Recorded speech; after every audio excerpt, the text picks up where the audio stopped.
Oh, hey guys, you caught me at a time where I'm looking through my collection to find games that I haven't gotten to yet, or my backlog. Hat in Time. Now, this is one I've been meaning to get to for a little while here.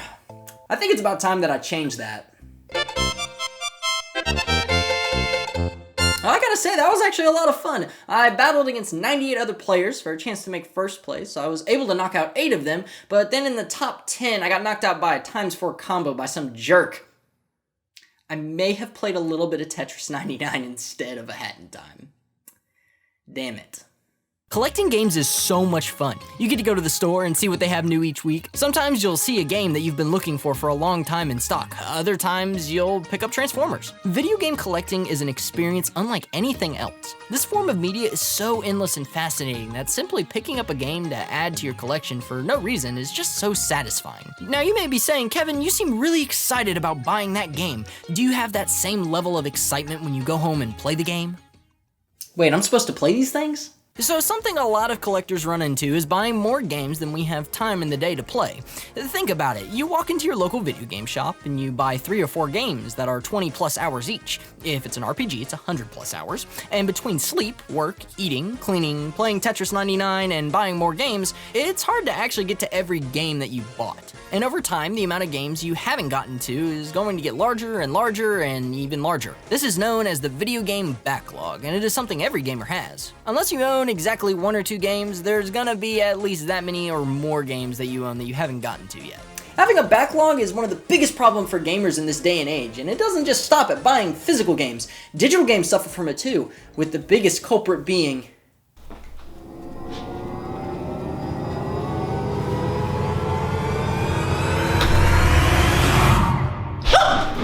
Steam is the largest digital platform in the world. It is the gaming hub for most PC gamers. Hundreds of thousands of games are on Steam, with more being added each day, and because of this monopoly of PC gaming, every game that is purchased for the platform runs in some form or fashion through Steam. There are other platforms like EA Origin or the Epic Games Launcher, but those just don't come close to Steam in any capacity. Even if you buy a PC game physically, chances are it'll just be a code to unlock the game on Steam. So buying games for PC is the same as console game collecting. Everything is just digital. However, digital backlogs are much worse than the physical backlogs could ever be. At least with physical collecting, I'll be able to walk up to the collection, see all the spines, and the colors will catch my eye. I will then grab the game, put it down next to the console, and then forget about it for a couple of days until I see it there and take it on up and put it back with my collection.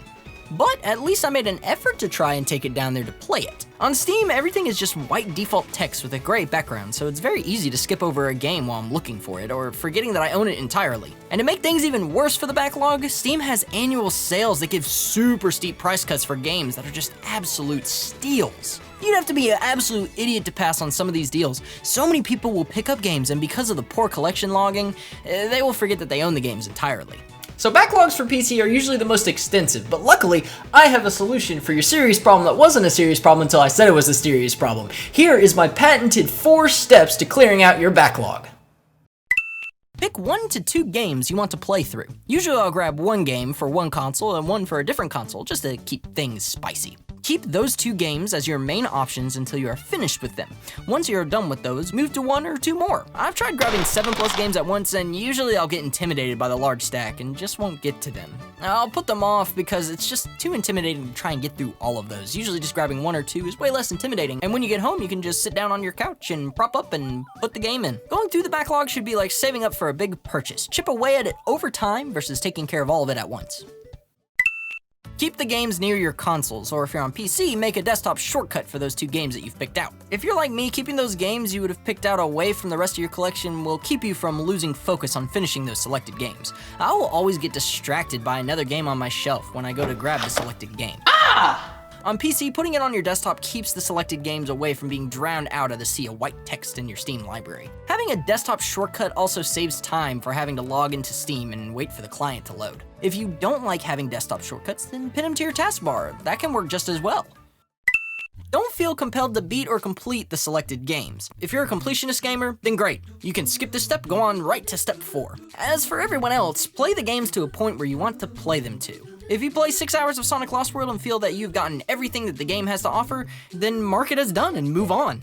Games are meant for us to enjoy them, and if you're not having fun or feel unfulfilled with the game, move on to the next game in the line. This leads into the next step. Have fun! Yeah, this one may be a given, but sometimes I see people forget that playing a game is just about enjoying the unique experience that the game has to offer. So often do people get tied up in playing the game optimally, or playing the game online in a competitive format, or making sure that your speedrun is the absolute fastest out of everyone else. If you're focusing on that stuff, great, but just make sure that you don't lose the whole purpose of actually playing the game to enjoy it. If you're not having fun, then there really isn't a point to playing the game now, is there? So now that I've gone through my patented 4-step method for clearing out your backlog, I think it's about time that I knock my own backlog out. I'm feeling pretty confident about it. Oh, but first I gotta get through this round of Tetris 99.